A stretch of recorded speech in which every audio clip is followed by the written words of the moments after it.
Llevaba todo el día en casa dándole vueltas al asunto. Nadie confiaba en él y eso le volvía inseguro. Pero James sabía que tenía que lograr lo que se había propuesto y que más tarde o más temprano lo conseguiría. De ello dependía su futuro y el de Roe. Vale, está bien. Es que no ha terminado todavía.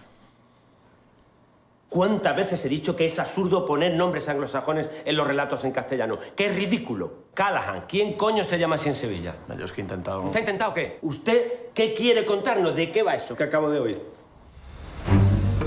Álvaro, Te comportas como un inmaduro y no te das cuenta. si no tienes talento para escribir, no escribas. Usted no cree que tenga talento, ¿no?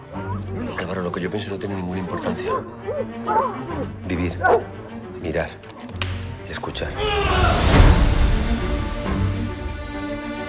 Disculpe, llevo mucha prisa, es que me gustaría enseñarle algo. O sea, una novela sobre un edificio. Bueno, sobre personajes. Quería preguntarle por los vecinos. Le gusta un poquito cotilla, ¿no, don Álvaro? No.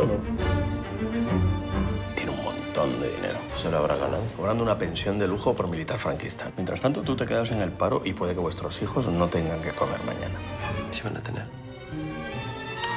¿Y cuál es el plan? Bueno, pues pensaba dejar vivir a los personajes. ¡Nada! No digas que no hice nada, ¿ok? Yo quiero escribir literatura de verdad. Dame una escena. Dame una puta escena, por favor.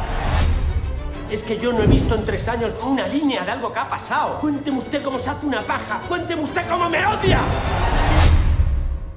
Yo creía que ibas a llegar hasta el final. No tienes huevos para ser escritor. ¡Su puta madre! ¿Dónde estás?